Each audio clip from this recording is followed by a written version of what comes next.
ಪ್ರಚಲಿತ ಈ ಕಾರ್ಯಕ್ರಮದ ಪ್ರಾಯೋಜಕರು ರೋಹನ್ ಕಾರ್ಪೊರೇಷನ್, ಸಹ ಪ್ರಾಯೋಜಕರು father Mullers charitable trust, SDM college Ujire, VK furniture and electronics. ನಮಸ್ಕಾರ. ವಿ4 ವಿಶೇಷ ಕಾರ್ಯಕ್ರಮಕ್ಕೆ ಸ್ವಾಗತ. ನಾನು ತಾರನಾಥ್ ಗಟ್ಟಿ ಕಾಪಿಕಾಡ್. ಈ ದಿವಸದ ನಮ್ಮ ಚರ್ಚೆ ಒನ್ ನೇಷನ್ ಒನ್ ರೇಷನ್. ವೀಕ್ಷಕರೇ, ಸಾಕಷ್ಟು ಮಂದಿ ಈ ಬಗ್ಗೆ ತುಂಬ ಅಂದರೆ ಆಳವಾಗಿ ಅಧ್ಯಯನ ಮಾಡೋದು ಅಥವಾ ಅದನ್ನು ತಿಳ್ಕೊಂಡಿರುವ ಸಾಧ್ಯತೆಗಳು ಇರುವುದಿಲ್ಲ. ಯಾಕಂತ ಹೇಳಿದ್ರೆ ನಮ್ಮಲ್ಲಿ ಒಂದಷ್ಟು ರಾಜಕೀಯವನ್ನು ಬಾರಿ ಮೇಲ್ಪದರದಲ್ಲಿ ಅಥವಾ ಮೇಲ್ನೋಟದಲ್ಲಿ ಚರ್ಚೆ ಮಾಡಿ ನಾವು ಮುಗಿಸ್ತೇವೆ. ದೇಶದ ಆರ್ಥಿಕ ವಿಚಾರ ಇರಬಹುದು ಅಥವಾ ಇತರ ಪಾಲಿಸಿ ಮ್ಯಾಟರ್ಗಳ ಬಗ್ಗೆ ನಾವು ಚರ್ಚೆ ಮಾಡೋದು ತೀರಾ ಕಡಿಮೆ. ಬಟ್ ನಾವಂತೂ ನಿರಂತರವಾಗಿ ದೇಶದ ಆರ್ಥಿಕ ವಿಚಾರ ಇರ್ಬೋದು ಅಥವಾ ಇತರ ಪಾಲಿಸಿ ಮ್ಯಾಟರ್ಗಳ ಬಗ್ಗೆ ಚರ್ಚೆಯನ್ನು ಮಾಡ್ತಾ ಇದ್ದೇವೆ. ಒಂದಷ್ಟು ವಿಚಾರಗಳು ನಮ್ಮ ವೀಕ್ಷಕರಿಗೆ ತಿಳಿಯಲಿ ಮತ್ತು ತಿಳಿಬೇಕನ್ನೋ ಉದ್ದೇಶದಿಂದ ಇವತ್ತು ನಮ್ಮ ಜೊತೆಗೆ ಸ್ಟುಡಿಯೋದಲ್ಲಿದ್ದಾರೆ ಡಾಕ್ಟರ್ ಚಂದ್ರ ಪೂಜಾರಿ ಅವರು. ಚಂದ್ರ ಪೂಜಾರಿ ಅವರನ್ನು ನಾನು ಈ ಒಂದು ಶೋಗೆ ಪ್ರೀತಿಯಿಂದ ಸ್ವಾಗತ ಮಾಡ್ತೇನೆ ಸರ್. ನಮಸ್ಕಾರ. ಡಾಕ್ಟರ್ ಚಂದ್ರ ಪೂಜಾರಿ ಅವರು ಹಂಪಿ ಕನ್ನಡ ವಿಶ್ವವಿದ್ಯಾನಿಲಯದ ನಿವೃತ್ತ ಪ್ರಾಧ್ಯಾಪಕರು ಮತ್ತು ಆರ್ಥಿಕ ವಿಶ್ಲೇಷಕರು. ಒಂದು ಆರ್ಥಿಕ ವಿಚಾರ ಇರ್ಬೋದು ಅಥವಾ ವಾಣಿಜ್ಯ ವಿಚಾರ ಇರ್ಬೋದು ಅಥವಾ ಕನ್ನಡ ನಾಡು ನುಡಿ ಎಲ್ಲ ವಿಚಾರವಾಗಿ ತುಂಬ ಇನ್ಡೆಪ್ತಾಗಿ ಅಧ್ಯಯನ ಮಾಡಿ ಆ ಮೂಲಕ ಮಾತನಾಡಬಲ್ಲಂಥ ಅಥವಾ ವಿಶ್ಲೇಷಣೆ ಮಾಡಬಲ್ಲಂಥ ಒಬ್ಬ ಅಪರೂಪದ ವಿದ್ವಾಂಸರು ಡಾಕ್ಟರ್ ಚಂದ್ರ ಪೂಜಾರಿ ಅವರು. ವೀಕ್ಷಕರೇ, ನಮ್ಮ ದೇಶದಲ್ಲಿ ನಾನು ಈಗಲೇ ಹೇಳಿದಾಗೆ ಸಾಕಷ್ಟು ಆರ್ಥಿಕ ವಿಚಾರಗಳು ಅಥವಾ ನೀತಿ ನಿರೂಪಣೆಗಳು ಬರ್ತಾ ಇರ್ತದೆ, ತಿದ್ದುಪಡಿಗಳಾಗ್ತಾ ಇರ್ತದೆ. ಬಟ್ ನಾವು ಅದ್ಯಾವುದರ ಬಗ್ಗೆ ಕೂಡ ತುಂಬ ಗಂಭೀರವಾಗಿ ತಲೆ ಕೆಡಿಸಿಕೊಳ್ಳೋದಿಲ್ಲ. ಇದೆಲ್ಲ ನಮ್ಗೆ ಯಾಕೆ ಅನ್ನುವಂಥ ಒಂದು ಮನೋಧರ್ಮ ನಮ್ಮದು. ಏನೋ ಇಲೆಕ್ಷನ್ ಬಂದಾಗಂತೂ ಆ ಒಂದು ಜನಪ್ರಿಯವಾದ ಇಲೆಕ್ಷನ್ನ ಸ್ಲೋಗನ್ಗಳಿರ್ತವೆ, ಅದರ ಹಿಂದೆ ಅಷ್ಟೇ ನಾವು ಸ್ವಲ್ಪ ಗಮನ ಹರಿಸ್ತೇವೆ. ಆದರೆ ನಿಜವಾಗಿಯೂ ಒಂದು ದೇಶದ ನಾಗರಿಕರಾಗಿ ನಾವು ನಮ್ಮ ದೇಶದ ಆರ್ಥಿಕ ವಿಚಾರಗಳು, ಪಾಲಿಸಿಗಳೇನು ಅಥವಾ ಇತರ ಪಾಲಿಸಿಗಳೇನು, ಯಾವೆಲ್ಲ ತಿದ್ದುಪಡಿಗಳು, ಕಾನೂನುಗಳು, ಕಾಯ್ದೆಗಳಾಗ್ತಾ ಉಂಟು ಅನ್ನೋ ವಿಚಾರವಾಗಿ ನಾವು ಗಮನ ಹರಿಸುವುದಿಲ್ಲ. ಬಟ್ ಅತ್ಯಂತ ತುಂಬ ಗಂಭೀರವಾಗಿ ನಾವು ತಿಳ್ಕೊಳ್ಳಬೇಕಾದ ವಿಚಾರ ಇದು.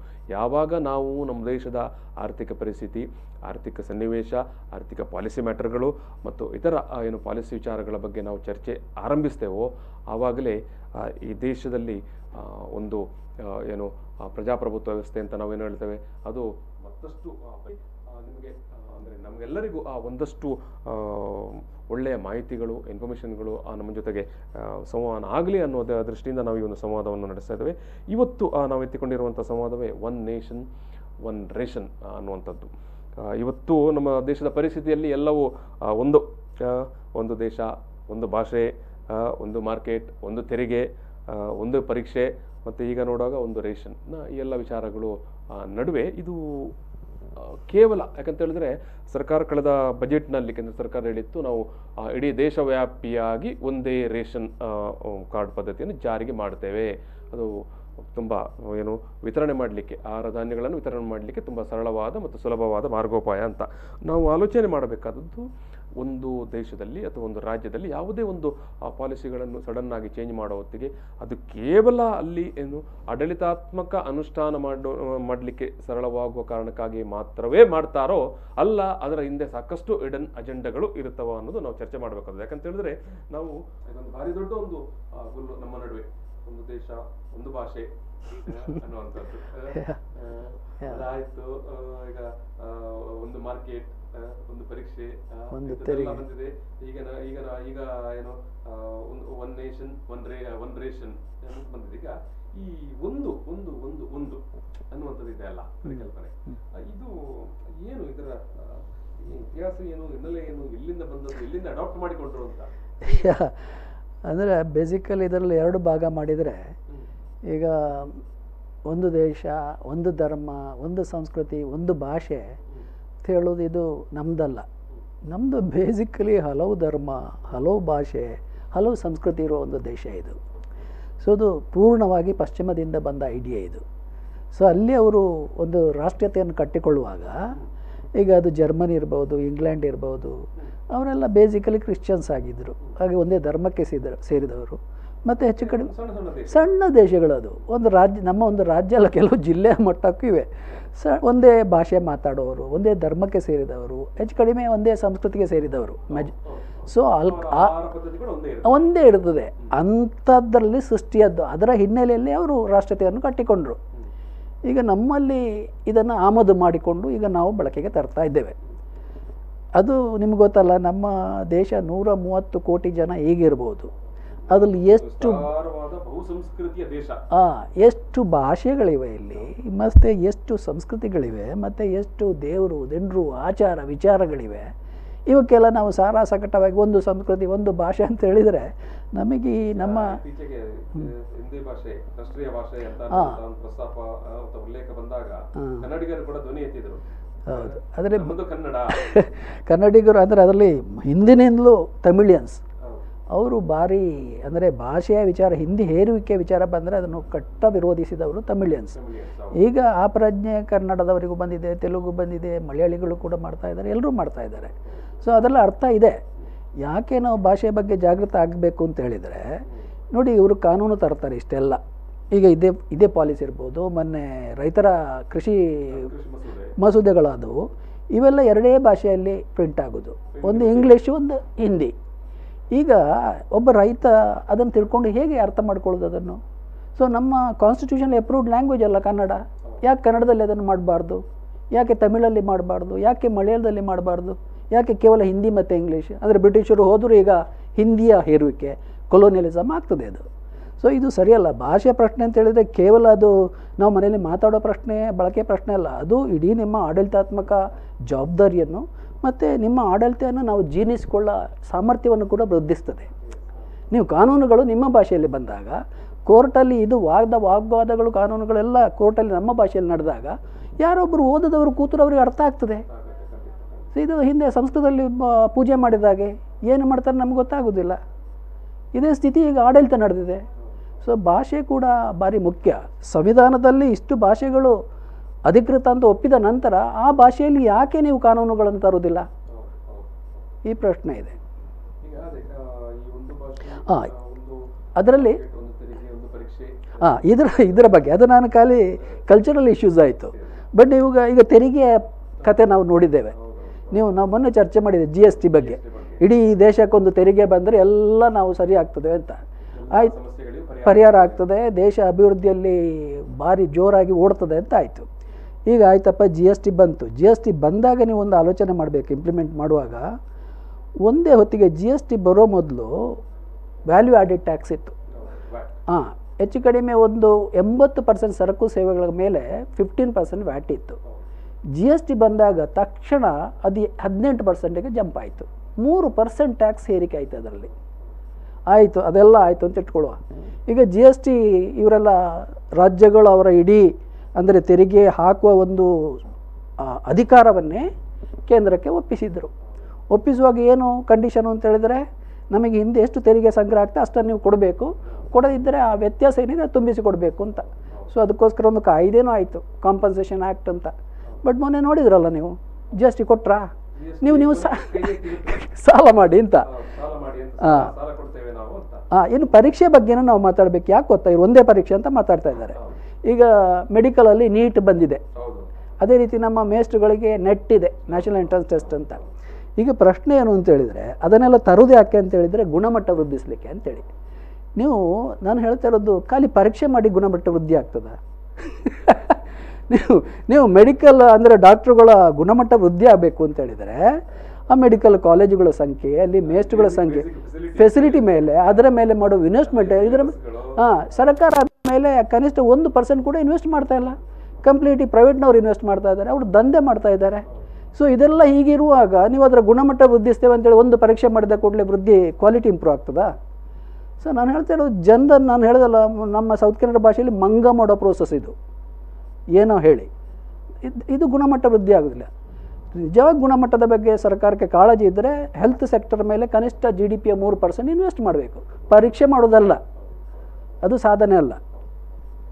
ಈಗ ಸರಿ, ನಾವು ನೇರವಾಗಿ ಈ ಒಂದು ನೇಷನ್ ಒಂದು ರೇಷನ್ ಅಂತ ಇದೆ ಅಲ್ವಾ?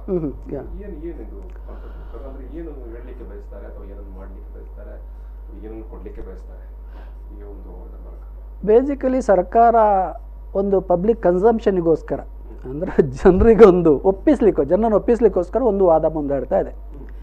ಏನು ವಾದ ಅಂತ ಹೇಳಿದರೆ, ನೋಡಿ ಈಗ ನಮ್ಮಲ್ಲಿ ದೊಡ್ಡ ಸಂಖ್ಯೆಯಲ್ಲಿ ವಲಸೆ ಕಾರ್ಮಿಕರಿದ್ದಾರೆ. UP ಅವರು ಬಂದು ಕರ್ನಾಟಕದಲ್ಲಿ ಕೆಲಸ ಮಾಡ್ತಾರೆ, ಬಿಹಾರದವರು ಕೆಲಸ ಮಾಡ್ತಾರೆ, ಅಥವಾ ಇಲ್ಲಿ ಅವರು ಬೊಂಬೆಯಲ್ಲಿ ಅಲ್ಲೆಲ್ಲ ಕೆಲಸ ಮಾಡ್ತಾ ಇರ್ಬೋದು. ಸೊ ಇಂಥ ಸಂದರ್ಭದಲ್ಲಿ ಅವರಿಗೆ ಇಲ್ಲಿ ಬಂದಾಗ ರೇಷನ್ ಸಿಗ್ಲಿಕ್ಕೆ ಆಗೋದಿಲ್ಲ. ರೇಷನ್ ಕಾರ್ಡ್ ಇಲ್ಲಿಲ್ಲಲ್ಲ, ಅವ್ರ ಊರಲ್ಲಿರಲ್ಲ ರೇಷನ್ ಕಾರ್ಡು. ಸೊ ಇವರಿಗೊಂದು ಪೋರ್ಟೇಬಿಲಿಟಿ, ಈಗ ಮೊಬೈಲಲ್ಲಿ ಇದ್ದಾಗೆ ಪೋರ್ಟೇಬಿಲಿಟಿ ಇದ್ದರೆ ಹೋದರು ಒಂದೇ ರೇಷನ್ ಕಾರ್ಡ್ ಇದ್ದರೆ ಅವು UP ಅವರಾದರೂ ಇಲ್ಲಿ ಬಂದು ರೇಷನ್ ಪಡಿಬಹುದು ಅಂತ ಹೇಳೋದು ಅವರ ಆರ್ಗ್ಯುಮೆಂಟ್. ಅಂದರೆ ಇದನ್ನು ನಾನು ಪಬ್ಲಿಕ್ ಕನ್ಸಂಪ್ಷನಿಗೆ ಅಂತ ಹೇಳಿದೆ, ಅಂದರೆ ಜನರನ್ನು ಒಪ್ಪಿಸಲಿಕ್ಕೆ ಮಾಡೋ ವಾದ. ಬಟ್ ಇದು ನಿಜವಾದ ವಾದ ಅಲ್ಲ ಅಂತೇಳಿ, ಕಾರಣ ಅಲ್ಲ. ಇದರ ಹಿಂದೆ ಅನೇಕ ವಿಚಾರಗಳಿದಾವೆ ಅನ್ನುವಂಥ ಅಭಿಪ್ರಾಯವನ್ನು ನೀವು ಹೇಳ್ತಾ ಇದ್ದೀರಿ. ನೋಡಿ, ಆ ವಿಚಾರಗಳೇನು ಅಂತ ನಾವು ಬ್ರೇಕ್ ನಂತರ ಚರ್ಚೆ ಮಾಡಿ ಒಂದು ಸಣ್ಣ ಬ್ರೇಕ್ ತಗೊಳ್ಳೋಣ. ಈಗೊಂದು ಸಣ್ಣ ಬ್ರೇಕ್.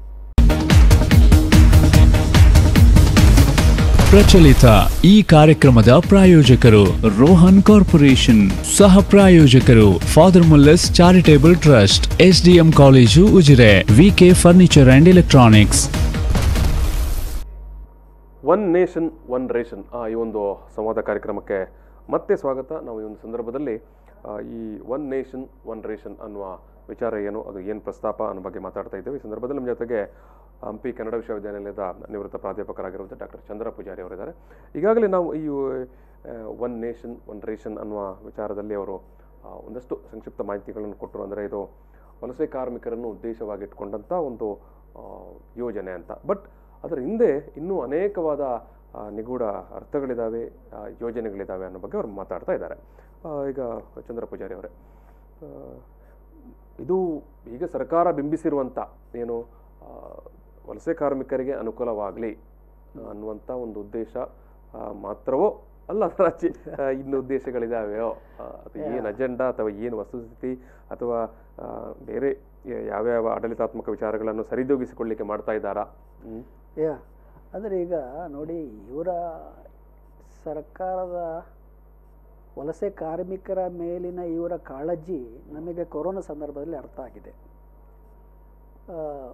ಒಂದು ವಲಸೆ ಎಷ್ಟು ಕಾರ್ಮಿಕರಿದ್ದಾರೆ ಅಂತೇಳಿ ಸರಿಯಾದ ಡಾಟಾ ಇಲ್ಲ ಸರ್ಕಾರದಲ್ಲಿ, ಕೇಂದ್ರದಲ್ಲೂ ಇಲ್ಲ, ರಾಜ್ಯಗಳಲ್ಲಿಯೂ ಇಲ್ಲ. ಎಷ್ಟು ಟೋಟಲ್ ಕಾರ್ಮಿಕರಿದ್ದಾರೆ ಅಂತ ಒಂದು ಅಂದಾಜು ಲೆಕ್ಕಾಚಾರ ಪ್ರಕಾರ 4 ರಿಂದ 6 ಕೋಟಿ ಇದ್ದಾರೆ ಅಂತ ತಿಳ್ಕೊಳ್ಳುವ.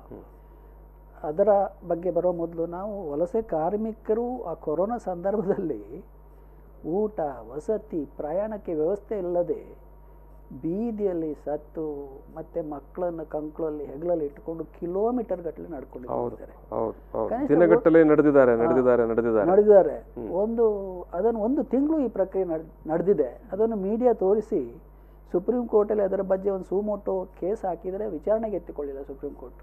ಅಲ್ಲ, ಕೊನೆಗೆ ಮೊನ್ನೆ ಇದು ಅಧಿವೇಶನಗಳಲ್ಲಿ, ಪಾರ್ಲಿಮೆಂಟ್ ಅಧಿವೇಶನಗಳಲ್ಲಿ ಎಷ್ಟು ಜನ ಸತ್ತು ಹೋದರು ಅಂತ ಹೇಳಿದ್ರೆ ಅದರ ಲೆಕ್ಕನೂ ಇಲ್ಲ. ಟ್ರೈನಲ್ಲಿ ಸತ್ತದ್ದು, ಹಸಿವಲ್ಲಿ ಸತ್ತರು ಅಂತ ಯಾರು ಒಪ್ಪಿಕೊಳ್ಳಿಕ್ಕೆ ರೆಡಿ ಇಲ್ಲ ಟ್ರೈನಲ್ಲಿ. ಸೊ ಇದು ಸರ್ಕಾರದ ವಲಸಿಗರ ಬಗ್ಗೆ ಕಾಳಜಿ. ಓಕೆ, ಅದನ್ನು ಬದಿಗಿಡುವ. ಈಗ ಅದು ಕೊರೋನಾ ಮುಗ್ದಿದೆ, ವಲಸಿಗರ ಸಮಸ್ಯೆನೂ ಮುಗ್ದಿದೆ, ಹೋಗು ಬರೋ ಸಮಸ್ಯೆ ಮುಗ್ದಿದೆ ಅಂತ ಇಟ್ಕೊಳ್ಳುವ. ಆಯಿತು, ಒಂದು 6 ಕೋಟಿ ವಲಸೆ ಕಾರ್ಮಿಕರೇ ಇದ್ದಾರೆ ಅಂತ ಇಟ್ಟುಕೊಳ್ಳುವ. ಬಟ್ ಪಡಿಯೋರು 6 ಕೋಟಿಯ ಕನಿಷ್ಠ ಒಂದು 40-50 ಕೋಟಿ ಜನ ಪಡಿತಾ ಇದ್ದಾರೆ. ಹೌದು, ಮನೆ ಹೌಸ್ ಹೋಲ್ಡ್ ಪಡಿತಾ ಇದ್ದಾರೆ. ಅಂದ್ರೆ 2011ರ ಜನಗಣತಿ ಪ್ರಕಾರದ ವರದಿಯ ಪ್ರಕಾರ ಭಾರತ ಸರ್ಕಾರ ಹೇಳುವಂತದ್ದು ಸುಮಾರು 81 ಕೋಟಿ ಜನರು ಇವತ್ತು ಪಡಿತರವನ್ನು ಪಡಿತಾ ಇದ್ದಾರೆ. ಹೌದು, ಈಗ 81 ಕೋಟಿ ಅಂತ ಹೇಳಿದ್ರೆ ಅದರಲ್ಲಿ 6 ಕೋಟಿ ಇದೆ, 75 ಕೋಟಿ ಜನ ಪಡಿತಾ ಇದ್ದಾರೆ. ಈಗ ನೀವು ಇಡೀ ಸಿಸ್ಟಮನ್ನೇ 6 ಕೋಟಿ ಜನರಿಗೆ ಬದಲಾಯಿಸ್ತೀರಾ ಅಥವಾ 75 ಲಕ್ಷ ಕೋಟಿ ಜನರ ಇದು ಆದ್ಯತೆಯನ್ನು ಗಮನಕ್ಕೆ ತಗೊಳ್ತೀರಾ? ಆ ಪ್ರಶ್ನೆನೂ ಬರ್ತದೆ. ಸೊ ಆದ್ದರಿಂದ ವಲಸೆ ಕಾರ್ಮಿಕರು, ನಾನು ಫಸ್ಟಿಗೆ ಹೇಳಿದ್ದೆ, ಇದು ಪಬ್ಲಿಕ್ ಕನ್ಸಂಪ್ಷನ್ಗೆ, ಅಂದರೆ ಸಾರ್ವಜನಿಕರನ್ನು ಒಪ್ಪಿಸ್ಲಿಕ್ಕೆ ಕೊಡುವ ಕಾರಣಗಳು, ಇದನ್ನು ಹೊರತುಪಡಿಸಿ ಬೇರೆ ಕಾರಣಗಳಿವೆ. ಅದು ಯಾವುದು ಅಂತ ಹೇಳಿದ್ರೆ ಈಗ ಒಂದು ವಲಸೆ ಕಾರ್ಮಿಕರಂತ ನಾವು ಈಗ ಒಂದು ಲೇಬರ್ ಕ್ಲಾಸ್, ಅಂದರೆ ದಿನನಿತ್ಯದ ಈ ರೀತಿಯ ಕಾರ್ಮಿಕರಾಗಿ ಕೆಲಸ ಮಾಡೋರು ಅಂತ ಹೇಳ್ತೀವಿ. ಇನ್ನೊಂದು ಕಡೆ ಈ ಸರ್ಕಾರಿ ವಲಯದಲ್ಲಿ ಕೂಡ ಕೇಂದ್ರ ಸರ್ಕಾರಿ ಸೇವೆಯಲ್ಲಿರುವ ಅಧಿಕಾರಿಗಳ ವರ್ಗದಲ್ಲಿ ಒಂದು ಮಾತಿದೆ. ಇದು ಈ ರಾಜ್ಯದಲ್ಲಿ ಕೆಲಸ ಮಾಡ್ತಾ ಇದ್ದೇನೆ, ನಾನು ಇನ್ನೊಂದು ಬೇರೆ ರಾಜ್ಯಕ್ಕೆ ನನಗೆ ವರ್ಗಾವಣೆ ಆದರೆ ನನಗೆ ಅಲ್ಲಿ ಪುನಃ ರೇಷನ್ ಕಾರ್ಡ್ ಪಡೀಲಿಕ್ಕೆ ಏನೋ ಕ್ಯೂ ನಿಲ್ಬೇಕಾಗಿಲ್ಲ, ನನಗೆ ಸುಲಭವಾಗಿ ಏನು ಆನ್ಲೈನಲ್ಲೇ ಅದು ತನ್ನಿಂದ ತಾನಾಗಿ ಏನು ಪೋರ್ಟಬಿಲಿಟಿ ಅಂತ ಹೇಳಿದ್ರಲ್ಲ ನೀವು, ಅದು ತನ್ನಿಂದ ತಾನಾಗಿ ಅದು ಒಂದು ರಾಜ್ಯದಿಂದ ನಾನು ಇನ್ನೊಂದು ರಾಜ್ಯಕ್ಕೆ ವರ್ಗಾವಣೆ ಆದ ತಕ್ಷಣ ಅದು ನನ್ನ ಹೆಸರಿಗೆ, ನನ್ನ ಊರಿಗೆ, ನನ್ನ ವಿಳಾಸಕ್ಕೆ ಬದಲಾಗ್ತದೆ ಅಂತ ಅಧಿಕಾರಿ ವಲಯದವರು ಕೂಡ ಅಂದರೆ ಈ ಯೋಜನೆ ಬಗ್ಗೆ ಪರಿಚಯ ಮಾಡುವ ಸಂದರ್ಭದಲ್ಲಿ ಹೇಳ್ತಾ ಇದ್ದಾರೆ. ಅಲ್ಲ ಅದೆಷ್ಟು ಹಾಸ್ಯಾಸ್ಪದ ಅಂತ ಹೇಳಿದರೆ, ನೋಡಿ ಫುಡ್ ಸೆಕ್ಯೂರಿಟಿ ಆ್ಯಕ್ಟ್ ಪ್ರಕಾರ ಡಿಸ್ಟ್ರಿಬ್ಯೂಟ್ ಆಗೋ ಫುಡ್ ಅದು BPL ಕಾರ್ಡ್ ಮೇಲೆ ನಿಂತಿಲ್ಲ. BPL ಅಲ್ಲ ಇದ್ದರೂ ಸಿಗ್ತದೆ, ಅದು APLಗೂ ಸಿಗ್ತದೆ ಅದು. ಬಟ್ ಪಡಿತರ ಬಹುತೇಕ ಸಂದರ್ಭ BPL ಫ್ಯಾಮಿಲಿಗೆ ಸಿಗೋದು, ಪಡೆಯುವಂಥದ್ದು. BPL ಫ್ಯಾಮಿಲಿ ಇನ್ಕಮ್ ಎಷ್ಟು ಅಂತ ಹೇಳಿದ್ರೆ, ಈಗ ಗ್ರಾಮೀಣ ಪ್ರದೇಶದಲ್ಲಿ 1059 ತಿಂಗಳಿಗೆ ಗ್ರಾಮೀಣ ಪ್ರದೇಶದಲ್ಲಿ ಒಬ್ಬ ವ್ಯಕ್ತಿ ಇದ್ದು, ನಗರದಲ್ಲಿ 1286. ಯಾವ ಸರ್ಕಾರಿ ನೌಕರ ಇನ್ಕಮ್ ಇಷ್ಟಿದೆ? ಏನಾದರೂ ಒಂದು 10-15 ಸಾವಿರಕ್ಕಿಂತ ಕಡಿಮೆ ಸರ್ಕಾರ ಸಂಬಳ ಇದ್ದವ್ರು ಯಾರಾದರೂ ಇದ್ದಾರಾ? ಸೊ ಇದನ್ನು ಸೇರಿ 15 ಸಾವಿರ ಆಗ್ತದೆ ಇದು. ಸೊ BPL ಅಂದರೆ BPL ಡಿಸೈಡ್ ಆಗೋದು ಒಂದು BPL ಇನ್ಕಮ್ ಇದೆ, below the poverty line income ಅಂತ. ಆ ಇನ್ಕಮಿಂದ ಕೆಳಗಿದ್ದವ್ರು ಮಾತ್ರ BPL, ಅವರಿಗೆ ಮಾತ್ರ ರೇಷನ್ ಕಾರ್ಡ್ ಕೊಡೋದು. ಇದೆಲ್ಲ ಬೋಗಸ್ ಆರ್ಗ್ಯುಮೆಂಟ್. ಅದನ್ನು ಯಾರೊಬ್ಬ TV ಸ್ಟುಡಿಯೋದಲ್ಲಿ ಬಂದು ಕೂತು ಚರ್ಚೆ ಮಾಡೋನು, ಅಂಥ ಕಾಲ ಬಂದರೆ ನಮ್ಮಲ್ಲಿ ಡೆಮೋಕ್ರಸಿ ಭಾರಿ ಆಳಕ್ಕೆ ಇಳಿದಿದೆ ಅಂತ ಹೇಳ್ಬೋದು. ಬಡತನದ ಬಗ್ಗೆ ಬಂದು ಬಡವರೇ TV ಸ್ಟುಡಿಯೋದಲ್ಲಿ ಚರ್ಚೆ ಮಾಡಿದ್ದಾರೆ, ರೈತರ ಸಮಸ್ಯೆಯನ್ನು ಬಂದು ರೈತರೇ ಚರ್ಚೆ ಮಾಡಿದರೆ, ಅದು ಕಾರ್ಮಿಕರ ಸಮಸ್ಯೆ ಕಾರ್ಮಿಕರೇ ಚರ್ಚೆ ಮಾಡೋ ಒಂದು ಕಾಲ ಬಂದರೆ ನಮ್ಮ ಡೆಮೋಕ್ರಸಿ ನಿಜವಾಗಿ ಮೆಚೂರ್ ಆಗಿದೆ ಅಂತ. ಈಗ ಯಾರು ಮಾತಾಡ್ತಾ ಇರೋದು?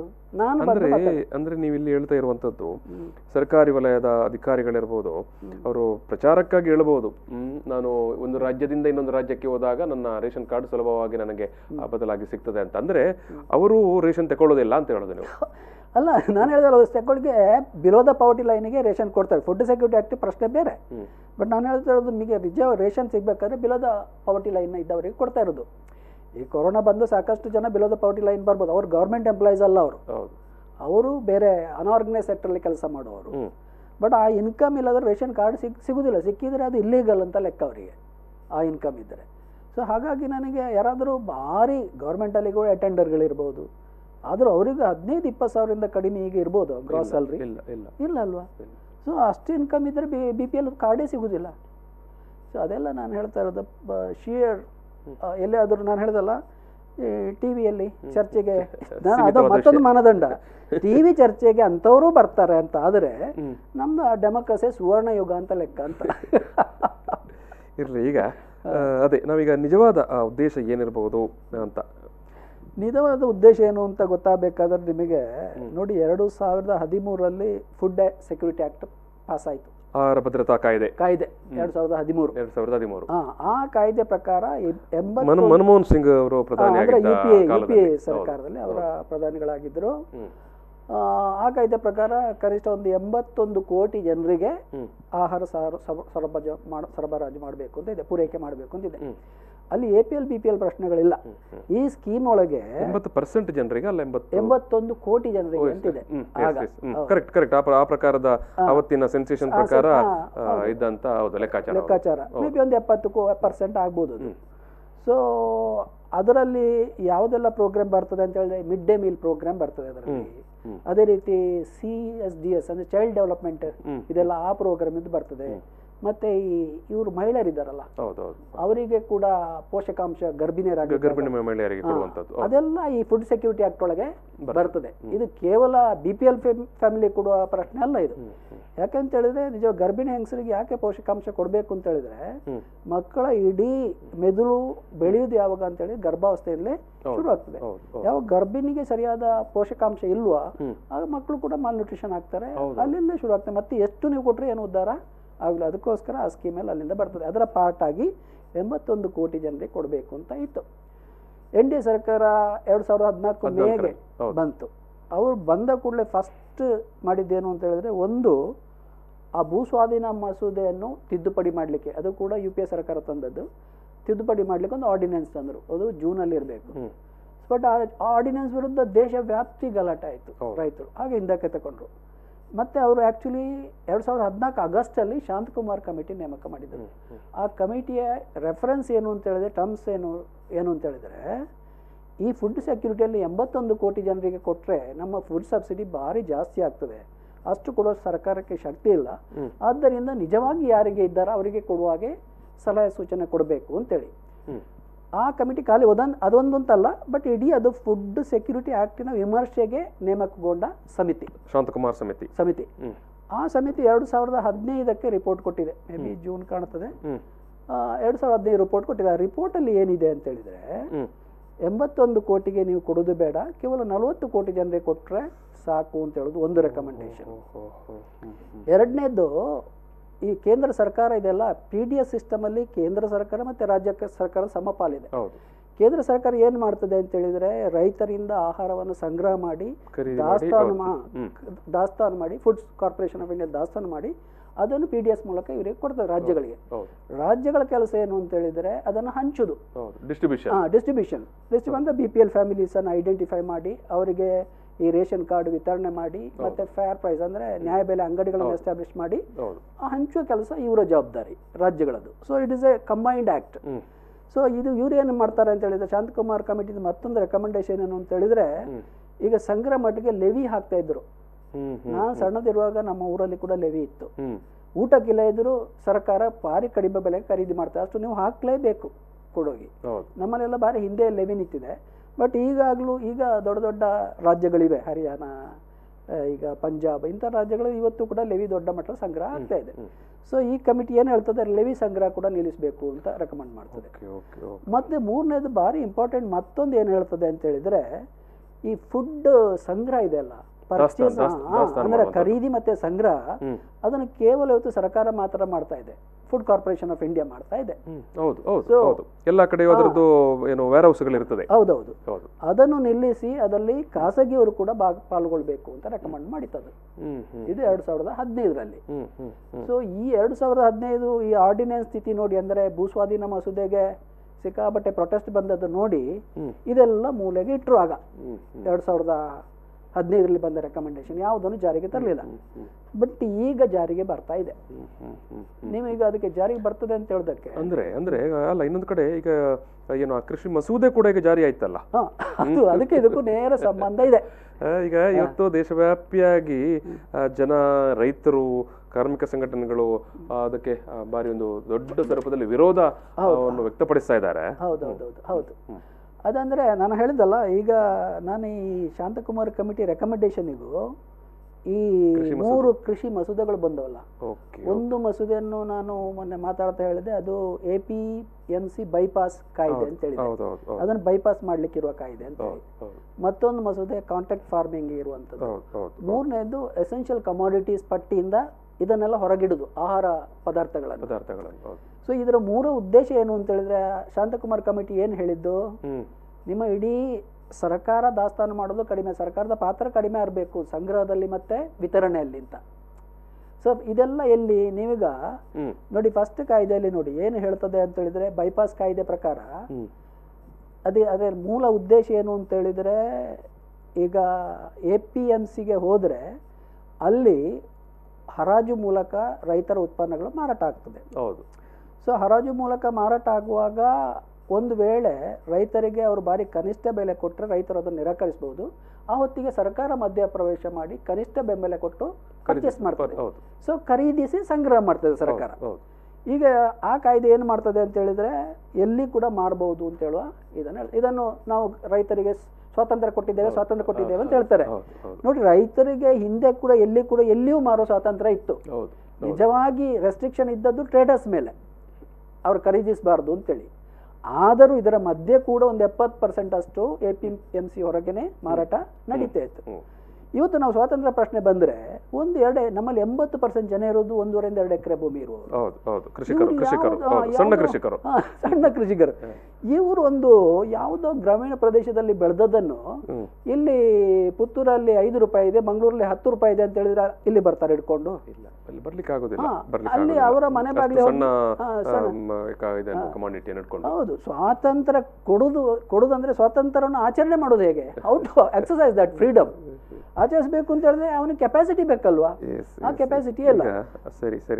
ಈಗ ಈ ಮುಖ್ಯವಾಗಿ ಏನು ವೀಕ್ಷಕರಿಗೆ ಗೊತ್ತಾಗಬೇಕಂತ ಹೇಳಿದ್ರೆ, ಈ ಶಾಂತಕುಮಾರ್ ಕಮಿಟಿ ಕೊಟ್ಟಿರುವಂಥ ವರದಿಗಳು ಅಂದರೆ ಆ ವರದಿಯನ್ನು ವಿಶ್ಲೇಷಣೆ ಮಾಡುವಂಥದ್ದು ತುಂಬ ಇಂಪಾರ್ಟೆಂಟ್ ವಿಷಯ. ಯಾಕಂತ ಹೇಳಿದ್ರೆ ಇಂಥ ವಿಚಾರಗಳು, ಈ ತಳಮಟ್ಟದ ವಿಚಾರಗಳು ಎಷ್ಟೋ ಮಂದಿ ನಮ್ಮ ಜನರಿಗೆ ಅಥವಾ ನಮ್ಮ ಜನರ ನಡುವೆ ಚರ್ಚೆ ಆಗಿರುವುದಿಲ್ಲ, ಚರ್ಚೆಗೆ ಬಂದೇ ಇರುವುದಿಲ್ಲ.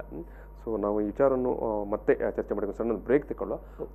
ವೀಕ್ಷಕರಿಗೆ ಒಂದು ಸಣ್ಣ ಬ್ರೇಕ್ ನಂತರ ಈ ಒಂದು ಚರ್ಚೆ ಮುಂದುವರಿತದೆ. ಪ್ರಚಲಿತ ಈ ಕಾರ್ಯಕ್ರಮದ ಪ್ರಾಯೋಜಕರು ರೋಹನ್ ಕಾರ್ಪೊರೇಷನ್, ಸಹ ಪ್ರಾಯೋಜಕರು father Mullers charitable trust, SDM college Ujire, VK furniture and electronics. One nation one ration ಈ ಒಂದು ಸಂವಾದ ನಡೀತಾ ಇದೆ. ಈ ಒಂದು ಸಂದರ್ಭದಲ್ಲಿ ನಮ್ಮ ಜೊತೆಗೆ ಹಂಪಿ ಕನ್ನಡ ವಿಶ್ವವಿದ್ಯಾನಿಲಯದ ನಿವೃತ್ತ ಪ್ರಾಧ್ಯಾಪಕರಾಗಿರುವಂಥ ಡಾಕ್ಟರ್ ಚಂದ್ರ ಪೂಜಾರಿ ಅವರದು ಈ ಒಂದು ಸಂವಾದದಲ್ಲಿ ಭಾಗವಹಿಸಿದ್ರು. ಈಗಾಗಲೇ ನಾವು ಈ ಒಂದು ಒನ್ ನೇಷನ್ ಒನ್ ರೇಷನ್ ಏನು ಅದು ಉದ್ದೇಶ, ಅದರ ಕಲ್ಪನೆ ಏನು, ಅದು ಏನು ಯೋಜನೆ ಅನ್ನೋ ಒಂದನ್ನು ಮಾತಾಡಿದ್ದೇವೆ. ಮಾತಾಡೋ ಸಂದರ್ಭದಲ್ಲಿ ಚಂದ್ರ ಪೂಜಾರಿ ಅವರು ಹೇಳಿದ್ದಾರೆ, ಯಾಕಂದರೆ 2014ರಲ್ಲಿ ಕೃಷಿ ಮಸೂದೆಯನ್ನು ಮಂಡಿಸಲಿಕ್ಕೆ ಹೊಸತಾಗಿ ಮಂಡಿಸಲಿಕ್ಕೆ ಬಂದ ಸಂದರ್ಭದಲ್ಲಿ ಸಾಕಷ್ಟು ಆಕ್ಷೇಪಗಳು ಬಂತು. ಹಾಗಾಗಿ ಆ ಸಂದರ್ಭದಲ್ಲಿ ಮಂಡಿಸಲಿಲ್ಲ. ಆದರೆ 2015ಕ್ಕೆ ಆಗುವಾಗ ಏನು ಶಾಂತಕುಮಾರ್ ಕಮಿಟಿಯನ್ನು ನೇಮಕ ಮಾಡಿ ಒಂದಷ್ಟು ಏನು ಈ ಒಂದು ಕೃಷಿ ವಲಯ ಇರ್ಬೋದು ಅಥವಾ ಪಡಿತರ ವಿಚಾರ ಇರ್ಬೋದು, ಇದರಲ್ಲಿ ಎಲ್ಲ ತಿದ್ದುಪಡಿ ಅಥವಾ ಅಂದರೆ ಸರ್ಕಾರ ಕೈಗೊಳ್ಳಬೇಕಾದ ವಿಚಾರಗಳ ಬಗ್ಗೆ ಒಂದು ರಿಪೋರ್ಟ್ ಕೊಡಿ ಅಂತ ಶಾಂತಕುಮಾರ್ ಕಮಿಟಿಯನ್ನು ನೇಮಕ ಮಾಡಿತ್ತು. ಆ ಕಮಿಟಿ ಕೊಟ್ಟಂಥ ಆಧಾರದಲ್ಲಿ ಇವತ್ತು ಈ ಒಂದು ಒನ್ ನೇಷನ್ ಒನ್ ರೇಷನ್ ಅನ್ನುವಂಥ ವಿಚಾರ ಬಂದಿದೆ ಅನ್ನುವಂಥ ವಿಚಾರವನ್ನು ಮಾತಾಡ್ತಾ ಇದ್ದಾರೆ. ಬಟ್ ಆವತ್ತು ಆ ಕೃಷಿ ಮಸೂದೆಗೆ ಏನು ವಿರೋಧ ಬಂದರೂ ಕೂಡ ಇವತ್ತು ನಾವು ನೋಡ್ತಾ ಇದ್ದೇವೆ, ಇವತ್ತು ಆ ಕೃಷಿ ಮಸೂದೆ ಕೂಡ ಮಂಡನೆ ಆಗಿದೆ. ಸರಿ, ನಾವೀಗ ಇನ್ನು ಚರ್ಚೆಯನ್ನು ಮುಂದುವರಿಸ್ತೇವೆ. ಇದು ಶಾಂತಕುಮಾರ್ ಕಮಿಟಿಯ ಒಂದು ರೆಫರೆನ್ಸ್ ಅಥವಾ ಒಂದು ವರದಿಯ ಆಧಾರದಲ್ಲಿ ಈ ಒಂದು ಒನ್ ನೇಷನ್ ಒನ್ ರೇಷನ್ ಅನ್ನುವಂಥದ್ದು ಪಾಲಿಸಿಗೆ ಸರ್ಕಾರಕ್ಕೆ ಬಂದಿದೆ. ಈಗ ಸಾಕಷ್ಟು ವಿಚಾರಗಳನ್ನು ಆಗ ನೀವು ಮಾತಾಡಿದ್ದೀರಿ. ನಾವು ಕೂಡ ಯಾಕಂತ ಹೇಳಿದ್ರೆ ಇದು ವಲಸೆ ಕಾರ್ಮಿಕರಿಗೆ ಪೂರಕವಾಗ್ತದೆ, ಅವರು ಒಂದು ರಾಜ್ಯದಿಂದ ಒಂದು ರಾಜ್ಯಕ್ಕೆ ಹೋದಾಗೆಲ್ಲ ಭಾರಿ ಸುಲಭ ಆಗ್ತದೆ ಅಂತ.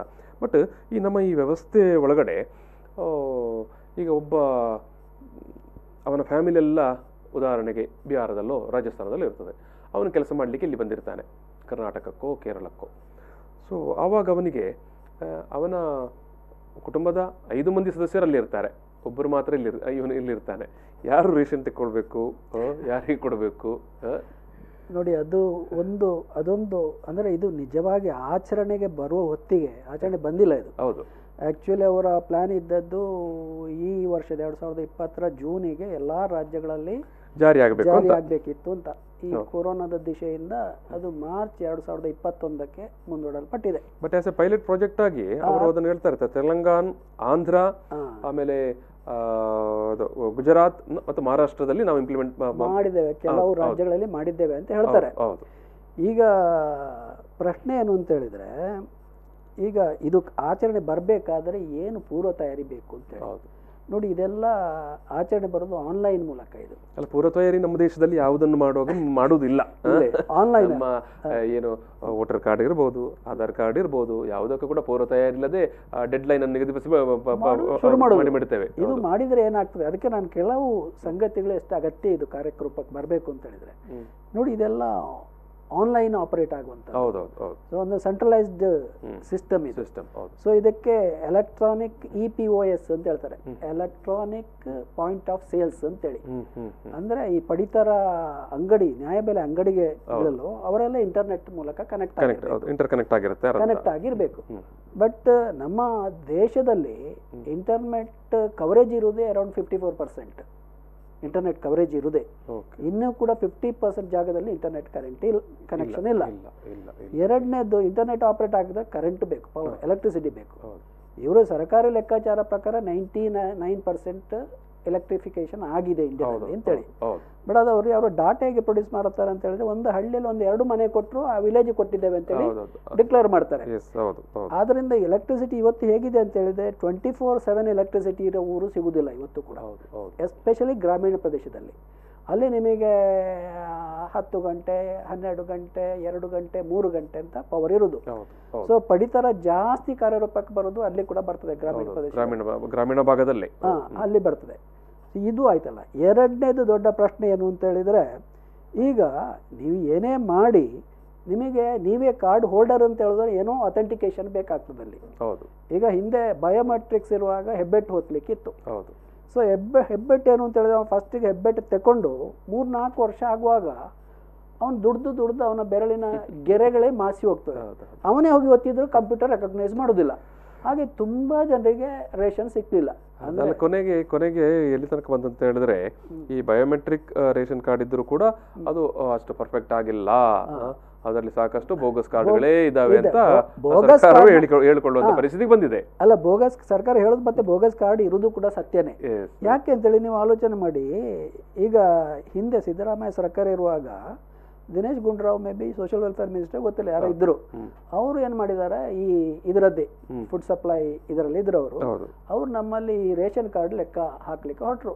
ಅದರದ್ದೊಂದು ಇದು ಸೆನ್ಸಸ್ ಮಾಡ್ಲಿಕ್ಕೆ ಹೋದರೆ ಒಂದು ತಾಲೂಕಲ್ಲಿ 50 ಹೌಸ್ ಹೋಲ್ಡ್ ಇದ್ದರೆ 50,000 ಇದ್ದರೆ ಕೆಲವೊಂದಕ್ಕೆಲ್ಲ 51,000 ರೇಷನ್ ಕಾರ್ಡ್ ಇದ್ದದ್ದು ಸಿಕ್ಕಿದೆ.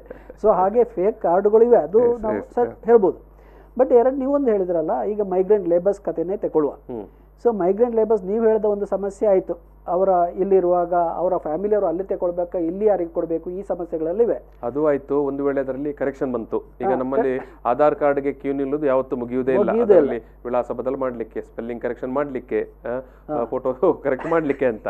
ಸೊ ಈಗ ಈ ಒಂದು ಫ್ಯಾಮಿಲಿ ಅಂತ ಹೇಳಿದ್ರೆ ಕನಿಷ್ಠ 3, 4, 5 ಜನ ಇದ್ದೇ ಇರ್ತಾನೆ. ಯುವ ಕಾರ್ಮಿಕ ಬಂದವನು ಎಲ್ಲೋ ಇರ್ತಾನೆ, ಅವನು ಮನೆಯವರು ಅಲ್ಲಿರ್ತಾರೆ, ಇನ್ನೊಂದು ಎಲ್ಲೋ. ಸೊ ಇವನು ಈ ಕರೆಕ್ಷನ್ ಮಾಡ್ಬೇಕಿದ್ರೆ ಇಲ್ಲಿ ಹೋಗ್ಬೇಕು. ಅಲ್ಲ, ಅದಕ್ಕೆ ನಾನು ಹೇಳ್ತಾ ಇರೋದು, ಯಾರೋ ನೀವು ಹೇಳಿದ್ರಲ್ಲ ಟಿ ವಿಯಲ್ಲಿ ಯಾರೋ ಮಾತಾಡಿದರು ಅಂತ ಹೇಳಿದ್ರೆ, ರೇಷನ್ ನಾನು ಅಲ್ಲಿ ಹೋದ್ರೆ ತಗೊಳ್ತೇನೆ ಅಂತ ಹೇಳಿದರೆ, ಸೊ ನಮ್ಮದು ಡೆಮೋಕ್ರಸಿ ಸುವರ್ಣ ಯುಗ ಅಂತ ಅದಕ್ಕೆ ಹೇಳಿದ್ರು. ನಿಜವಾದ ಸಮಸ್ಯೆಗಳು ಇದು. ಈಗ ಎರಡನೇದು ವಲಸೆ ಕಾರ್ಮಿಕರು ಆಯ್ತಪ್ಪ ಅಲ್ಲಿಂದ ಇಲ್ಲಿ ಬಂದರು ಅಂತ ಹೇಳುವ.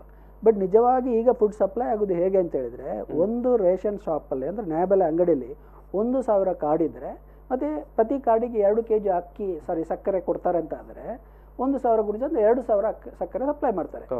ಬಟ್ ವಲಸಿಗರು ಒಂದು 400-500 ಬಂದರು ಅಂತ ಇಟ್ಕೊಳ್ಳೋ ಇಲ್ಲಿಗೆ, ಅದು ಇಲ್ಲಿಂದ ಕೆಲವರು ಹೋದ್ರು ಅಂತ ಇಟ್ಕೊಳ್ಳೋ, ಆಗ ನಿಮ್ಮ ರೇಷನ್ ಕಾರ್ಡ್ನ ಸಂಖ್ಯೆಗಳು ಏರಿಳಿತ ಆಗ್ತಾ ಇರ್ತದೆ. ಆಗ ಸಪ್ಲೈ ಕೂಡ ಏರಿಳಿತ ಆಗಿರ್ಬೇಕು. ಸ್ಟಾಕ್ ಇಲ್ಲ ಅಂತ ಆದ್ರೆ ಇಲ್ಲ, ಗೋವಿಂದ ಅದು ನೀವು ನೋಡ್ತಾ ಇದ್ದಾರಲ್ಲ ಸರ್ಕಾರಿ ಸೆಟಪ್ಗಳು ಹೇಗೆ ಕೆಲಸ ಮಾಡ್ತಾ ಇದ್ದೇವೆ, ಅಷ್ಟೆಲ್ಲ ಇವರು ಪ್ರಾಂಪ್ಟ್ ಆಗಿ ಸಪ್ಲೈ ಮಾಡಲಿಕ್ಕೆ ಸಾಧ್ಯ ಆಗ್ತದ ಈ ಏರಿಳಿತಗಳಾದಾಗ. ಸೊ ಇಡೀ ಅಲ್ಟಿಮೇಟ್ ಉದ್ದೇಶ ಏನು ಅಂತ ಹೇಳಿದ್ರೆ, ಒಟ್ಟು ಫುಡ್ ಸಬ್ಸಿಡಿ ಕಡಿಮೆ ಆಗಬೇಕು. ನೀವು ಸಬ್ಸಿಡಿ ಪ್ರಶ್ನೆಗಳಿದ್ರೆ ನೋಡಿ, ಇದು ಇಲ್ಲಿ ಗಮನಿಸಬೇಕಾದ ವಿಚಾರ. ಯಾಕಂತ ಹೇಳಿದ್ರೆ ಇದು ಕೇವಲ ಒಂದು ಏನು ರೇಷನ್ ಕಾರ್ಡ್ ಅನ್ನು ವಿತರಣೆ ಮಾಡುವ ಜಾಲ ಅಥವಾ ವ್ಯವಸ್ಥೆ ಮಾತ್ರ ಅಲ್ಲ, ಇದರ ಆಚೆಗೆ ಬೇರೆ ಉದ್ದೇಶ ಅಥವಾ ಒಂದು ಆಶಯ ಇದೆ ಅಂತ ಪ್ರೊಫೆಸರ್ ಹೇಳ್ತಾ ಇದ್ದಾರೆ. ಸರ್ ಮುಂದುವರಿಸಿ. ಫುಡ್ ಸಬ್ಸಿಡಿ ಅಂತ ಹೇಳಿದ್ರೆ ನೋಡಿ, ಆಕ್ಚುಲಿ ಒಂದು ಕಾಲದಲ್ಲಿ ಫುಡ್ ಮತ್ತೆ ಆಯಿಲ್ ಅಂದ್ರೆ ಪೆಟ್ರೋಲ್ ಡೀಸೆಲ್ ಪೆಟ್ರೋಲಿಯಂ ಮೇಲೆ ಮತ್ತೆ ಫರ್ಟಿಲೈಸರ್ ಮೇಲೆ ಆಲ್ಮೋಸ್ಟ್ ನಮ್ಮ ಬಜೆಟಿನ 14-15% ಸಬ್ಸಿಡಿ ಹೋಗ್ತಾ ಇತ್ತು. ಅಂದ್ರೆ ಪ್ರತಿ 100 ರೂಪಾಯಲ್ಲಿ 15 ರೂಪಾಯಿ ಈ 3ರ ಮೇಲೆ ಹೋಗ್ತಾ ಇತ್ತು. ಈಗ ಹಿಂದಿನ UPA ಸರ್ಕಾರ ಇರುವಾಗಲ UPA ND ಇದರಲ್ಲಿ ಏನು ವ್ಯತ್ಯಾಸ ಇಲ್ಲ, ಎಲ್ಲ ಒಂದೇ ತರ ಅವರು ಒಂದೇ ಅದು. ಸೊ UPA ಸರ್ಕಾರ ಇದ್ದಾಗಲೇ ಏನು ಶುರು ಮಾಡಿದ್ರು, 2010ರಲ್ಲಿ ಪೆಟ್ರೋಲ್ ಅನ್ನು ಡಿರೆಗ್ಯುಲೇಟ್ ಮಾಡಿದ್ರು, ಸಬ್ಸಿಡಿ ಹೋಯ್ತದ. 2014ರಲ್ಲಿ ಡೀಸೆಲ್ ಕೂಡ ಡಿರೆಗ್ಯುಲೇಟ್ ಮಾಡಿದ್ರು, ಸಬ್ಸಿಡಿ ಹೋಯ್ತು. ಸೊ ಅದರ ಸಬ್ಸಿಡಿ ಹೋಗಿ ಈಗ ಯಾವ ಮಟ್ಟಕ್ಕೆ ಬಂದರೆ ಅಂತ ಹೇಳಿದ್ರೆ, ಸಬ್ಸಿಡಿ ಬಿಡಿ ಅದರ ಮೇಲೆ ತೆರಿಗೆ ಹಾಕಿ ಹಿಂದೆ ಒಂದು 10 ವರ್ಷದಲ್ಲಿ ಎಷ್ಟು ಸಬ್ಸಿಡಿ ಕೊಟ್ರ ಅದರಿಂದ 1 ಲಕ್ಷ ಕೋಟಿಯಷ್ಟು ಹೆಚ್ಚಿಗೆ ಕಲೆಕ್ಷನ್ ಆಗಿದೆ ಈಗ. ಅದು ಹೋಯ್ತಲ್ಲ. ಫರ್ಟಿಲೈಸರ್ ಮೇಲೆ ಕೂಡ ಸಬ್ಸಿಡಿ ಕಡಿಮೆ ಮಾಡ್ತಾ ಮಾಡ್ತಾ ಬಂದಿದ್ದಾರೆ ಈಗ. ಈಗ ದೊಡ್ಡ ಸಬ್ಸಿಡಿ ಅಂತ ಇರೋದು ಒಂದು 6-7% ಇದರ ಮೇಲೆ, ಫುಡ್ ಮೇಲೆ. ಸೊ ಇದನ್ನೂ ಕಡಿತ ಆದರೆ ಒಂದು 5% ಬಂದು ನಿಂತರೆ ಎಲ್ಲ ಸಬ್ಸಿಡಿಗಳು, ಅಂದ್ರೆ ಈ ಫುಡ್ ಡೀಸೆಲ್ ಬಿಟ್ಟು ಪೆಟ್ರೋಲಿಯಂ ಪ್ರಾಡಕ್ಟ್ ಹೋಗಿದೆ, ಫರ್ಟಿಲೈಸರ್ ಮತ್ತೆ ಒಂದು 5% ನಿಂತರೆ ಇವರಲ್ಲಿ ಸ್ವಾಧೀನ ಜಾಸ್ತಿ ಇರ್ತದಲ್ಲ ಅಮೌಂಟು ಬೇರೆಯವರಿಗೆ ಖರ್ಚು ಮಾಡಲಿಕ್ಕೆ. ಬಡವರಿಗೆ ಖರ್ಚು ಮಾಡೋದು ಕಡಿಮೆ ಆಗ್ತದೆ ಬಡವರ ಮೇಲೆ. ಸೊ ಇಡೀ ಅಂದ್ರೆ ನಾನು ಹೇಳ್ತೇನೆ, ನಮ್ಮ ಸರ್ಕಾರಗಳು ಪ್ರತಿ 100 ರೂಪಾಯಲ್ಲಿ ಒಂದು 10-20 ಕೂಡ ಬಡವರ ಮೇಲೆ ಖರ್ಚು ಮಾಡಲಿಕ್ಕೆ ಹಿಂಜರಿತೇವೆ. ಅದರ ಲೆಕ್ಕಾಚಾರ ಇಷ್ಟು ಯಾಕೆ ಅಷ್ಟೇ ಯಾಕೆ ಅಂತ. ಬಟ್ ನಾವು ಪ್ರತಿ ಬಾರಿಯೂ ಮಾತಲ್ಲೂ ಹೇಳುವಂಥದ್ದು, ಚುನಾವಣೆ ಸಂದರ್ಭದಲ್ಲಿ ಕೂಡ ಹೇಳುವಂಥದ್ದು ನಮ್ದು ಬಡವರ ಸರ್ಕಾರ ಅಂತ. ಅದು ನೋಡಿ, ಎಲ್ಲ ಸರ್ಕಾರಗಳು ಬಡವರದ್ದೇ ಸರ್ಕಾರ ಮತ್ತೆ ಎಲ್ಲರದ್ದು ಬಡತನ. ಇದನ್ನೇ ಇವರು 47ರಿಂದ ಇಲ್ಲಿವರೆಗೆ ಸೀರಿಯಸ್ ಆಗಿ ಮಾಡ್ತಿದ್ರೆ ಇವತ್ತು ನಾವು ಬಡವರನ್ನು ಹುಡುಕಬೇಕಿತ್ತು ನಮ್ಮ ದೇಶದಲ್ಲಿ.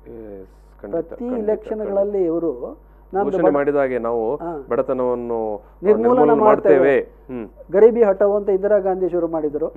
ಸೊ ಇವರು ಕೂಡ ಈಗ ಅದನ್ನೇ ಮಾತಾಡ್ತಾರೆ, ಬಡವರದ್ದೇ ನಮ್ದು ಎಲ್ಲವೂ. ಈಗ ಈ ರೈತ ಈ ಕಾಯ್ದೆ ಕೂಡ ಅವ್ರು ಏನ್ ಹೇಳ್ತಾ ಇದ್ದಾರೆ, ಕೃಷಿ ಮಸೂದೆ ಕೂಡ ಅದು ಸಣ್ಣ ಪುಟ್ಟ ರೈತರಿಗೆ ಈಗ ಡಿಮಾನಿಟೈಸೇಷನ್ ಆಯ್ತು. ಅದನ್ನೇ ಏನ್ ಹೇಳಿದ್ದು, ಇದು ನಿಜವಾಗಿ ಶ್ರೀಮಂತರಿಗೆ ನಿದ್ದೆಗಡಿಸಿದೆ ಇದು ಅಂತ, ಬಡವರದ್ದು ನಿಜವಾಗಿ ಇದು ಅಂತೇಳಿ ನೋಟ್ ಬ್ಯಾನ್.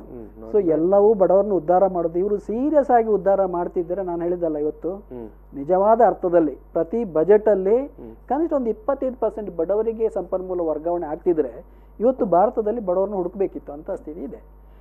ಹೇಗೆ ಬಡವ ನಿರ್ಮೂಲ ಆಗೋದು? ಶಿಕ್ಷಣ ನೀವು ದುಡ್ಡು ಕೊಟ್ಟು ಪಡಿಬೇಕು, ಆರೋಗ್ಯ ನೀವು ದುಡ್ಡು ಕೊಟ್ಟು ಪಡಿಬೇಕು, ವಸತಿ ನೀವು ದುಡ್ಡು ಕೊಟ್ಟು ಪಡಿಬೇಕು. ಸಣ್ಣ ದುಡ್ಡು ಅಲ್ಲ ಅದು ಯಾವುದು ಕೂಡ. ಈಗ ಆರೋಗ್ಯ ಇರ್ಬೋದು, ಶಿಕ್ಷಣ ಇರ್ಬೋದು, ಸಣ್ಣ ದುಡ್ಡಿಗೆ ಹೋದ್ರೆ ಅದು ಸಿಗೋದು ಕೂಡ ಇಲ್ಲ, ಸಿಗುದಿಲ್ಲ. ಸಿಕ್ಕಿದ್ರೆ ಅದೊಂಥರ ಹೇಳ್ದಲ್ಲ ಚೀಪ್ ಕ್ವಾಲಿಟಿದೇನೋ ಸಿಗ್ತದೆ. ಸೊ ಎಲ್ಲವೂ 70. ಸರಿ ಸರಿ ಸರಿ. ಈಗ ಇಲ್ಲಿ ನೀವು ಹೇಳುವಂತದ್ದು ಒಂದು ಏನು ಆಹಾರದ ಏನು ಸಬ್ಸಿಡಿಯನ್ನೇ ಕಡಿತ ಮಾಡೋದು, ಆದಷ್ಟು ಮಿನಿಮಮ್ಗೆ ತರೋದು ಅದನ್ನು ಅಂತ. ಆಮೇಲೆ ಈಗ ನೀವು ಆಗ ಕೂಡ ಉಲ್ಲೇಖ ಮಾಡಿದ್ರೆ ಈ ಏನು ದಾಸ್ತಾನು, ಆಹಾರ ದಾಸ್ತಾನು ಮಾಡುವಂಥದ್ದು ಏನೀಗ ಸರ್ಕಾರಿ ಸ್ವಾಮ್ಯದಲ್ಲಿ ಮಾತ್ರ ಅದು ನಡೀತಾ ಉಂಟು, ಬಹುಶಃ ಒಂದು ದೊಡ್ಡ ಮಟ್ಟದ ಭದ್ರತೆ ಅಂತಲೇ ನಾವು ತಿಳ್ಕೊಳ್ಬೋದು. ಬಟ್ ಈ ಒಂದು ಶಾಂತಕುಮಾರ್ ಕಮಿಟಿ ಪ್ರಕಾರ ಅದನ್ನು ಕೂಡ ಖಾಸಗಿಯವರಿಗೆ ನಿರ್ವಹಣೆಗೆ ಕೊಡಬೇಕು ಅಂತ ಈ 3 ಕಾಯ್ದೆ ಇದೆ. ನಾನು ಹೇಳಿದಲ್ಲ ಮೊನ್ನೆ ಬಂದದ್ದು, ಅದು ಇಡೀ ಒತ್ತೆ ಅದರ ಮೇಲೆ ಇದೆ. ಅಂದ್ರೆ ಇಡೀ ಫುಡ್ ಪರ್ಚೇಸ್ ಮತ್ತೆ ಸಂಗ್ರಹ ಎರಡು ಕೂಡ, ಖರೀದಿ ಮತ್ತೆ ಸಂಗ್ರಹವನ್ನು ಗೌರ್ಮೆಂಟಿನಿಂದ ಖಾಸಗಿಗೆ ವರ್ಗಾವಣೆ ಮಾಡೋದು.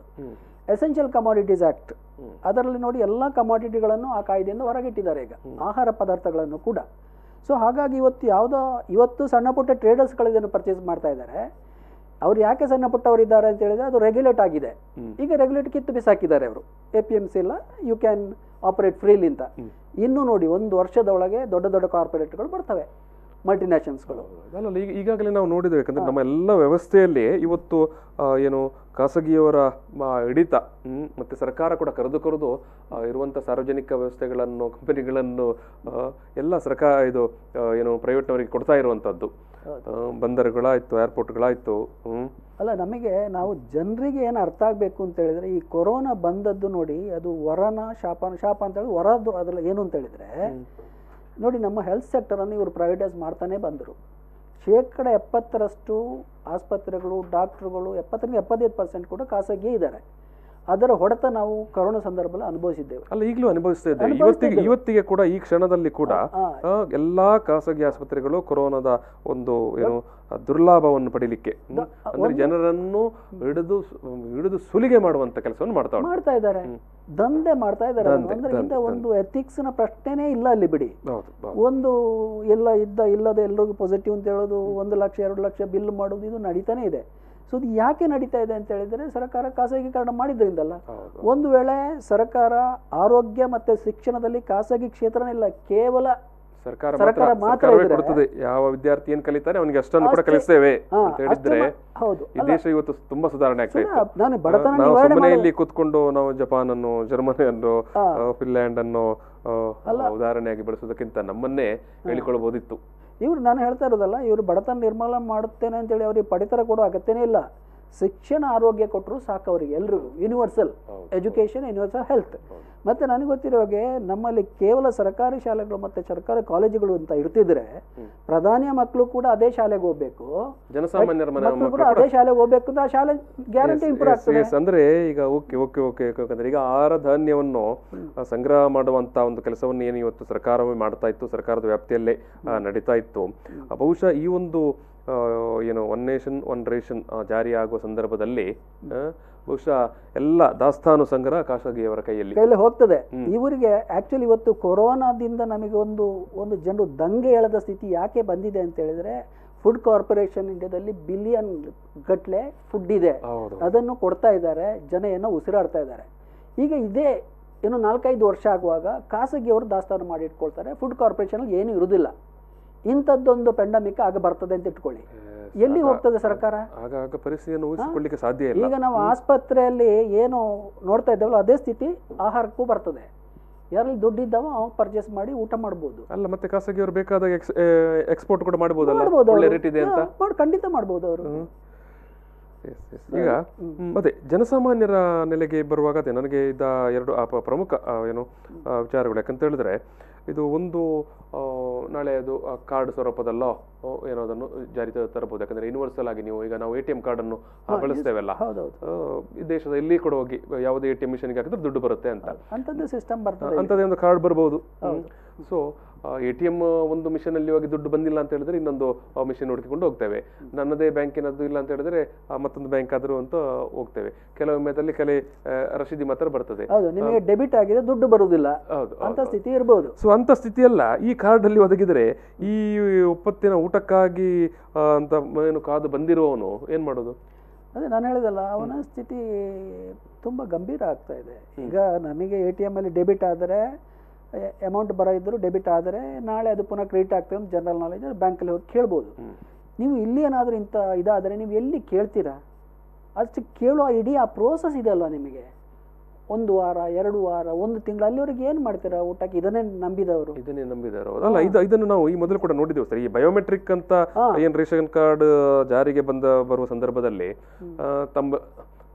ಅದೇ ಹೆಬ್ಬೆಟ್ಟಿನ ಗುರುತು ಗೆರೆಗಳು ಮಾಸಿದಾಗ ಹೆಬ್ಬೆಟ್ಟು ಕಂಪ್ಯೂಟರೇ ಗುರುತಿಸುವುದಿಲ್ಲ ಈತನೇ ಕಾರ್ಡ್ ಹೋಲ್ಡರ್ ಅಂತೇಳಿ. ಆವಾಗ ಅವನಿಗೆ ಆ ತಿಂಗಳದ್ದು ಪಡಿತರ ಇಲ್ಲ. ಅವ್ರು ಯಾರು ರೇಷನ್ ಶಾಪ್ ಮಾಲಕ ಅದರ ಜವಾಬ್ದಾರಿ ತಗೊಳ್ಳೋದಿಲ್ಲ. ಸರಿ ಮಾಡಿಸ್ಕೊಂಡು ಬನ್ನಿ ಅಂತ ಹೇಳ್ತಾರಪ್ಪ, ನಮ್ಮ ಕೆಲಸ ನಿಮಗೆ ರೇಷನ್ ಕೊಡೋದು ಮಾತ್ರ ಅಂತೇಳಿ. ನಿಮ್ಮ ಕಾರ್ಡ್ ಸರಿ ಮಾಡೋದು ನಮ್ಮ ಕೆಲಸ ಅಲ್ಲ ಅಂತ. ಈಗ ಸರಿ ಸರ್, ಈಗ ಏನು ಈಗ ಅಂದ್ರೆ ಈ ಹಂತದಲ್ಲಿ ಇದನ್ನೊಂದು ಒಳ್ಳೆಯ ರೀತಿಯಲ್ಲಿ ಇದು ಜಾರಿ ಆಗಬೇಕಂತಾದರೆ ಅಥವಾ ಅನುಷ್ಠಾನ ಅಂದರೆ ಪೀಪಲ್ಸ್ ಫ್ರೆಂಡ್ಲಿ ಆಗಿ ಅಥವಾ ಏನು ಪರಿಹಾರ ಸ್ವರೂಪದಲ್ಲಿ ನಾವು ಏನನ್ನು ಮಾತಾಡ್ಬೋದು? ನೋಡಿ, ಪರಿಹಾರ ರೂಪದಲ್ಲಿ ನನಗೆ ಹೇಳ್ತಾ ಇರೋದು ಆಹಾರದಂಥ ಒಂದು ಬಹುಮುಖ್ಯ. ಅಂದರೆ ನೀವು ಬದುಕಿ ಉಸಿರಾಡಬೇಕಾದ್ರೆ ಆಹಾರ ಬೇಕು. ಇದನ್ನು ಟಾರ್ಗೆಟ್ ಮಾಡುವ ಅಗತ್ಯ ಇಲ್ಲ. ಬಡವರು APL BPL ಅಂತ ನನಗೆ ಎಷ್ಟೋ ಸರಿ ಅವರ ಮಧ್ಯೆ ದೊಡ್ಡ ಅಂತರ ಇಲ್ಲ ಸ್ವಾಮಿ.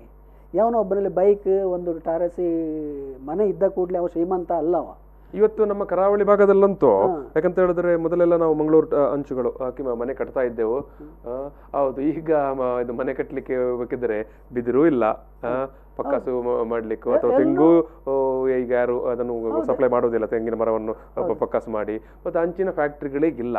ಸೊ ಒಂದು ಸ್ವಾಭಾವಿಕವಾಗಿ ಟ್ಯಾರಿಸ್ ಮನೆಯನ್ನೇ ಕಟ್ಟಿಕೊಳ್ಬೇಕಾದ್ರೆ ಎಷ್ಟೇ ಕಷ್ಟ ಆದ್ರೂ ಹೌದು ಸಾಲ ಮಾಡಿ ಒಂದು ಬೈಕ್ ಇರ್ತದೆ ಅವರಲ್ಲಿ. ಆಯ್ತಾ, ಒಂದು ಬೈಕ್ ಇರ್ತದೆ, ಕಂತು ಕಟ್ತಾ ಇರ್ತಾನೆ, ಒಂದು ಕಾರ್ ಇರುತ್ತೆ ಸಣ್ಣ ಬಜೆಟ್ ಇದ್ದು. ಹೌದು, ಏನೋ ಅವರು ಬದುಕಲಿಕ್ಕೆ ಬೇರೆ ಬೇರೆ ರೀತಿ ಪ್ರಯತ್ನ ಮಾಡ್ತಾ ಇರ್ತಾರೆ. ಸೊ ಅವರೆಲ್ಲ ಇವರ ಮಾನದಂಡ ಪ್ರಕಾರ BPL ಅಲ್ಲ, APL ಆಗ್ತಾರೆ.